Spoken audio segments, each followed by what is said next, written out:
नमस्ते।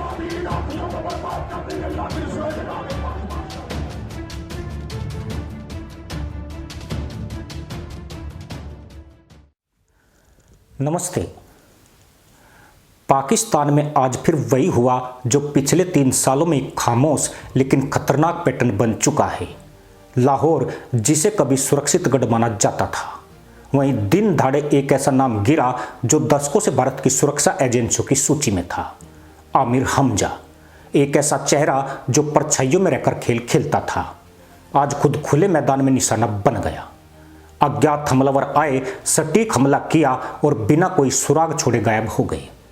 न कोई दावा, न कोई चेहरा, न कोई पहचान, बस एक और नाम उस सूची में जुड़ गया जो हर महीने लंबी होती जा रही है। अब सवाल यह नहीं है कि हमला कैसे हुआ, असली कहानी यह है कि पाकिस्तान की जमीन पर यह सिलसिला रुक क्यों नहीं पा रहा है। आमिर हमजा, जिसे कभी खामोशी से बड़े ऑपरेशनों का मास्टरमाइंड माना जाता था, आज खुद एक टारगेट बन गया। लाहौर में दिन दाड़े हुए इस हमले ने सिर्फ एक आतंकी को घायल नहीं किया, बल्कि उस पूरे नेटवर्क को हिला दिया जो अब तक खुद को अछूत समझता था। घटना का घटनाक्रम जितना सीधा दिखता है उतना है नहीं। एक न्यूज चैनल के दफ्तर के बाहर खड़े आमिर हमजा पर अचानक फायरिंग होती है।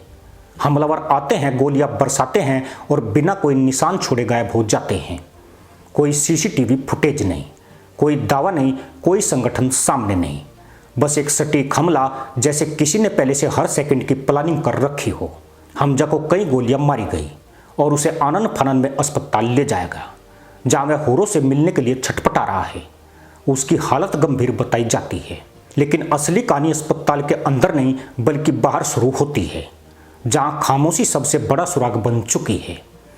लश्कर ए तैयबा का नाम आते ही भारत में कई बड़े आतंकी हमलों की याद ताजा हो जाती है, और इसी संगठन की नींव रखने वालों में से एक रहा आमिर हमजा।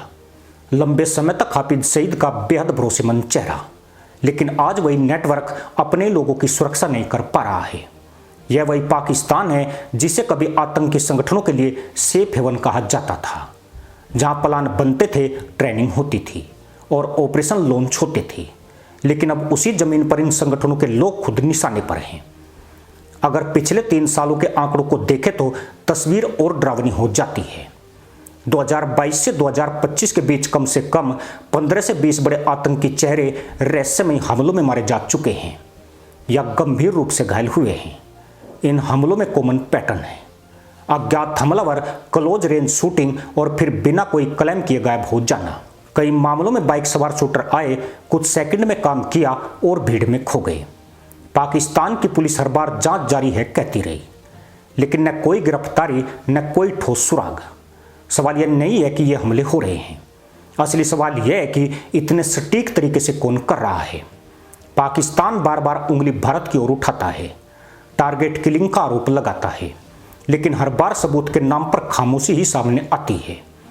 अंतर्राष्ट्रीय स्तर पर भी कोई ऐसा प्रमाण नहीं आया जो इन आरोपों को पुख्ता कर सके।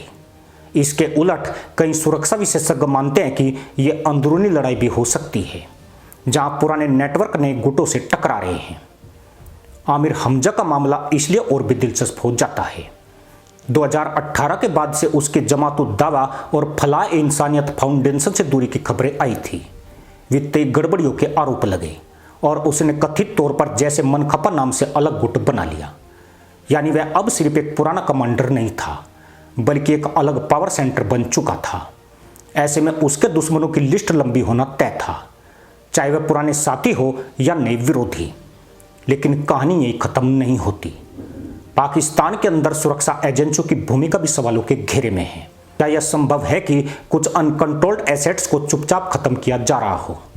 इतिहास गवाह है कि जब भी कोई प्रॉक्सी नेटवर्क अपने कंट्रोल से बाहर जाता है तो उसे खत्म करने की कोशिशें शुरू हो जाती है। और अगर ऐसा है तो यह सिर्फ एक ऑपरेशन नहीं बल्कि एक बड़े क्लीनअप का हिस्सा हो सकता है। हर हमले के बाद एक पैटर्न और उभरता है: डर।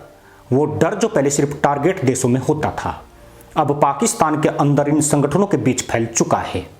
जिन लोगों को कभी सुरक्षा दी जाती थी, आज वे अपनी जान बचाने के लिए लो प्रोफाइल हो रहे हैं। कई रिपोर्ट्स बताती है कि बड़े आतंकी चेहरे अब पब्लिक में कम दिख रहे हैं, मूवमेंट सीमित कर रहे हैं और लगातार लोकेशन बदल रहे हैं। हाफिज सईद जैसे बड़े नाम पहले ही अंतर्राष्ट्रीय दबाव में हैं और अब उनके करीबी एक एक करके निशाने पर आ रहे हैं। यह सिर्फ व्यक्तिगत हमले नहीं है, यह नेटवर्क की रीढ़ पर वार है, क्योंकि जब फंडिंग, भर्ती और कनेक्शन संभालने वाले लोग ही खत्म होने लगे तो पूरा ढांचा कमजोर पड़ने लगता है।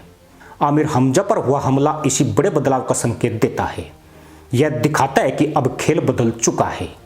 अब सिर्फ सीमा पार से खतरा नहीं है, बल्कि खतरा अंदर से भी है, और शायद सबसे बड़ा खतरा वही है जिसे पहचाना नहीं जा पा रहा है। पाकिस्तान की चुप्पी इस पूरे मामले में सबसे ज्यादा बोलती है।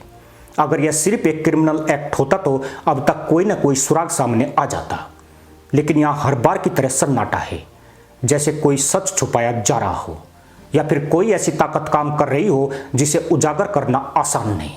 आने वाले समय में यह सिलसिला और तेज हो सकता है, क्योंकि जब एक बार अज्ञात हमलावरों का यह मॉडल सफल हो जाता है तो वह एक ट्रेंड बन जाता है और फिर हर बड़ा नाम खुद को अगला टारगेट मानने लगता है।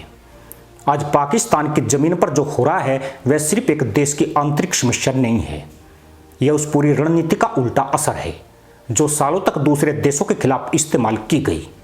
अब वही रणनीति, वही तरीके उसी जमीन पर लौटकर आ रहे हैं, और सबसे बड़ा सवाल अभी भी हवा में तैर रहा है, ये धुरंधर कौन है? कौन है जो बिना नाम, बिना पहचान, बिना सबूत के एक एक करके बड़े चेहरों को निशाना बना रहा है? और क्यों एक पूरा देश जिसकी एजेंसियां दुनिया भर में ऑपरेशन चलाने का दावा करती है, अपने घर में इन हमलावरों को पकड़ नहीं पा रहा है? इस सवाल का जवाब शायद अभी नहीं मिलेगा, लेकिन इतना तय है कि खेल अभी खत्म नहीं हुआ है।